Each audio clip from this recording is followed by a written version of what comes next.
कहता है कि हो सकता है आपका जीवन एक ईंट की तरह हो और आपको पीसा जा रहा हो, आपको ऐसी जगह रिश्ता कर दिया हो, आपको ऐसी जगह जेल में डाल दिया हो, आपको बच्चे आपके ऐसी जगह विदेश में चले गए हो, आपने ऐसी जगह घर बना लिया हो, आपके लड़ाई झगड़े चल रहे हो, आप ऐसी जगह आ गए हो, आपके ऊपर ऐसी समस्या आ गई हो, आप अंत ना और आप छूट ना पा रहे हो, किसी परिस्थिति से बाहर ना आ रहे हो। लेकिन उस समय परमेश्वर को एक बार पुकार कर देखना। यीशु मसीह में आने के बाद जब आप ये 4 पॉइंट अपनी जिंदगी में याद रखते हैं, प्रार्थना करना, कहता है कि नहीं छोड़ते और आप स्थिर रहते हैं परीक्षा में और खड़े रहते हैं, अड़े रहते हैं, भागते नहीं है, आपने जो प्रॉमिस किया परमेश्वर को उसको पूरा करते हैं कि मैं परमेश्वर प्रार्थना करता रहूंगा और पवित्र आत्मा उसी समय आपको एक बड़ी बिल्डिंग पर खड़ा करेंगे, बड़ी ऊंचाई पर खड़ा करेंगे। ये ईंट को बाद में पता लगता है, कहते कि मेरे देखो कि मैं क्या थी और क्या बन गई। इससे पूछा होगा कि यार तू वही ईंट है, और कहते वो देखो ईंट के ऊपर ईंट, ईंट के ऊपर ईंट, और ये एक बिल्डिंग बना दी गई और कितनी बड़ी बिल्डिंग बना दी गई। मैं कह रहा हूं कि आग लगे, बाढ़ आए, भूकंप आए, लेकिन ये बिल्डिंग ही फिर भी खड़ी रहती है, मजबूत रहती है।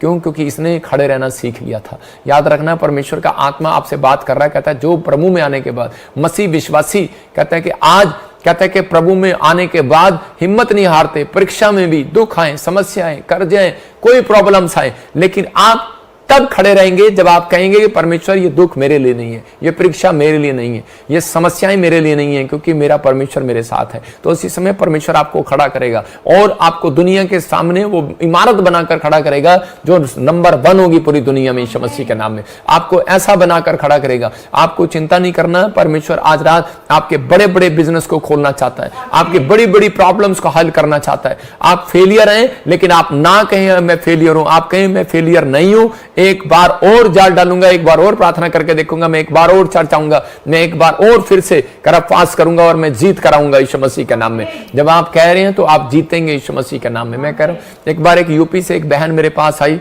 और उसकी शादी हुई और थोड़े दिन के बाद ही उसका पति मर गया।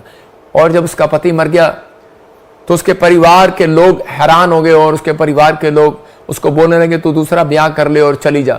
लेकिन उसने कहा कि नहीं, मैं दूसरी जगह नहीं जाऊंगी, मैं इसी घर में रहूंगी और परमेश्वर की महिमा करूंगी। क्योंकि उसने, उस औरत ने रूत की तरह जान लिया था कि ये सच्चा ईश्वर इस घर में रहता है। और रूत के जीवन में भी ऐसा ही हुआ कि रूत के साथ जब रूत मिस्र देश को छोड़कर आई और उसी समय जब वो नाओमी के पास आई और उस देश में आई, इजराइल के अंदर, बेथलेम के अंदर, यरूशलेम के अंदर, तो उस समय में उसने सच्चे परमेश्वर को जान लिया कि ये रोटियों का घर है, ये दया का घर है, ये शांति का घर है। लेकिन वहां पर अकाल पड़ गया और अकाल पड़ा और अकाल पड़ने के बाद उसके पति की भी मौत हो गई। मैं कह रहा हूं कि वो देश छोड़कर चले गए अकाल के दिनों में।